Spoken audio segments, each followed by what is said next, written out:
लाल आतंक पर अंतिम अटैक। नमस्कार, इस स्पेशल बुलेटिन में आप सभी का बहुत स्वागत है। आपके साथ मैं हूं दीपिका।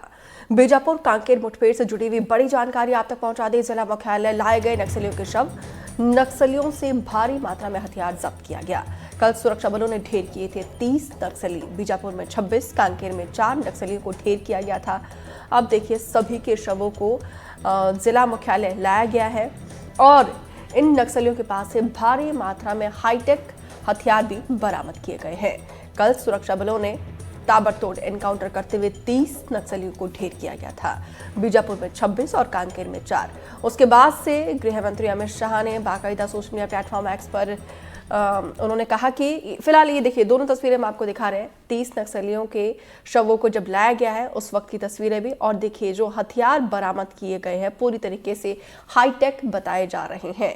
नक्सलवाद दम तोड़ रहा है, सिकुड़ रहा है, अंतिम मोर्चे में पर आ गया, पूरी तरीके से बैकफुट पर आ गया है। जिसके बाद से गृह मंत्री अमित शाह ने कहा है कि जो डेडलाइन मार्च 2026 तक का दिया गया है और जिस तरीके से हमारे सुरक्षा बलों के जाबाज जवान कार्रवाई कर रहे हैं, ऑपरेशंस को अंजाम दे रहे हैं, उससे ऐसा लगता है कि इसी साल में नक्सलवाद पूरे देश से खत्म हो जाएगा। तो वहीं इस घटना को लेकर बस्तर आईजी सुंदरराज पी ने क्या कुछ कहा है, आपको सुनाते हैं। राजू वयाम पूर्व में माओवादी संगठन में कार्यरत थे।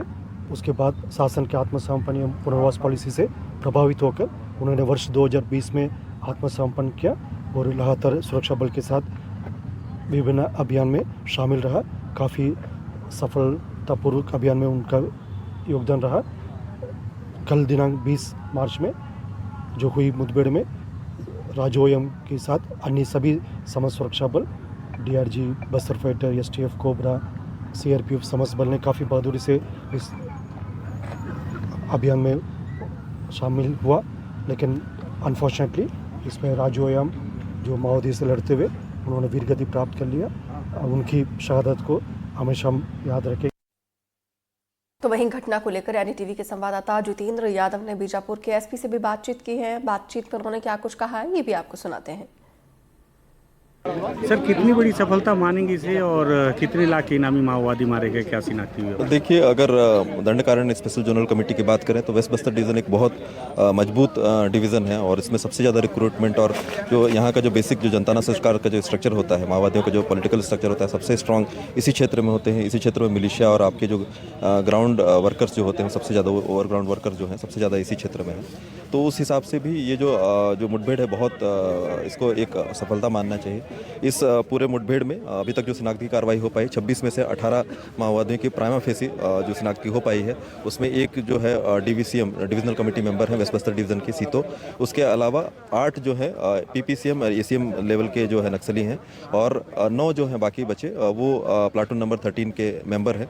बाकी जो लोगों की शिनाख्त की अब हो जाएगी और उसके बाद फिर आप जानकारी दी जाएगी। क्या लगता है कि वहाँ कितनी की संख्या रही होगी माओवादियों की? अगर हालांकि ये तो काउंट नहीं किया जा सकता। देखिए, इनिशियली जो हमें सूचना मिली थी 40 से 50 माओवादियों की सूचना मिली थी जो, और ये बता पाना हमारे लिए भी संभव नहीं कि कितने माओवादी वहाँ उपस्थित थे, लेकिन और माओवादी जो थे वो कुछ घायल हुए हैं और कुछ की मृत्यु भी हुई है जिसकी हमें सूचना भी मिली है।